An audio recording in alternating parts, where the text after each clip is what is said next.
சிவபெருமானை போற்றி துதிக்கும் மகா சிவராத்திரி. சிவராத்திரி நாளில் சிவன் கோயில்களுக்கு சென்று வழிபட்டால் மன அமைதி, வாழ்க்கையில் முன்னேற்றம் போன்ற நன்மைகள் உண்டாகும் என்பது ஐதீகம். ஒவ்வொரு மாதமும் தேய்பிறை சதுர்த்தசி இரவு சிவபெருமானை வழிபடுவதற்கும் உகந்த சிவராத்திரியாக போற்றப்படுகிறது. சிவராத்திரிகள் பல இருந்தாலும் மாசி மாதத்தில் கிருஷ்ணபட்சத்தில் வரும் புண்ணிய தினமே மகா சிவராத்திரி ஆகும். பூஜைகளில் ராத்திரி பூஜைகளுக்கு சில மகத்துவங்கள் உண்டு.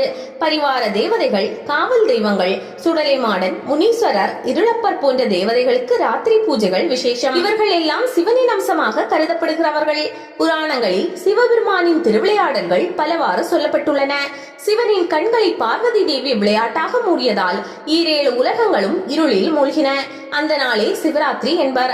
ஆலகால விஷத்தை உண்ட சிவபெருமான் திருநீலகண்டர் என பெயர் பெற்றார். அன்றைய தினம் இரவு தேவர்கள் பரமேஸ்வரனை வணங்கி துதித்தனர். அந்நாளே சிவராத்திரி என கூறுவர். மார்க்கண்டேயனின் உயிரை காக்க சிவன் யமனை காலால் உதைத்தார். அதன் பின் யமனை உயிர்ப்பிக்க தேவர்கள் வேண்டினார். அந்த நாளே சிவராத்திரி என்றும் கூறப்படுகிறது. அடிமுடி காண முடியாமல் நின்ற திருமாலுக்கும் பிரம்மாவுக்கும் லிங்கோற்பவ மூர்த்தியாக சிவன் காட்சி தந்த தினமும் சிவராத்திரி என கருதப்படுகிறது. சிவராத்திரி நாளில் சிவன் கோயில்களுக்கு சென்று வழிபட்டால் மன அமைதி, வாழ்க்கையில் முன்னேற்றம், தீய சக்திகள் வேரோடு அகலுதல் போன்ற நன்மைகள் உண்டாகும் என்பது ஐதீகம். மகா சிவராத்திரி நாளின் சிறப்புகள் குறித்து கருட புராணம், பத்ம புராணம், அக்னி புராணம் உள்ளிட்ட பல்வேறு நூல்களில் குறிப்பிடப்பட்டுள்ளது.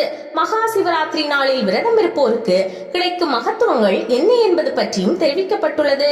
மாசி மாதம் தேய்பிறை சதுர்த்தசி திதியில் அம்பிகை சிவபெருமானை வணங்கியதாலே இந்த நாளில் மகா சிவராத்திரி கொண்டாடப்படுகிறது.